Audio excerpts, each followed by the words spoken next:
যখন আমাদের থার্ডের প্র্যাকটিস হয়ে যায়, যখন আমরা রাগে প্রবেশ করি, তার আগে অবশ্যই আমাদের জেনে নেওয়া দরকার যে থাট আর রাগ কি, থাট আর রাগের মধ্যে কি পার্থক্য থাকে। থাট মানে এমন স্বরসমূহ যার মাধ্যমে কোনো রাগ উৎপন্ন হতে পারে।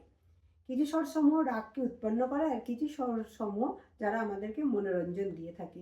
যে স্বরসমূহ থেকে আমাদের মনোরঞ্জন দিয়ে থাকে সেটা রাগ, আর যে স্বরসমূহ থেকে রাগ উৎপন্ন হয় সেটা থাট।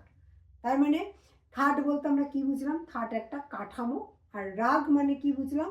তার ওপরে যে আকার দেওয়া হয় সেটা হলো রাগ। দুর্গা প্রতিমার যে ফ্রেম, যে সবার আগে কাঠের যে স্ট্রাকচারটা বানানো হয়, সেই ফ্রেমটা হলো থাট। আর তার উপরে মাটি দিয়ে সুন্দর করে যে মূর্তিটা তৈরি করা হয়, যেটা দেখে আমরা বিস্মিত হয়ে যাই বা আপ্লুত হয়ে যাই, সেইটা হলো রাগ।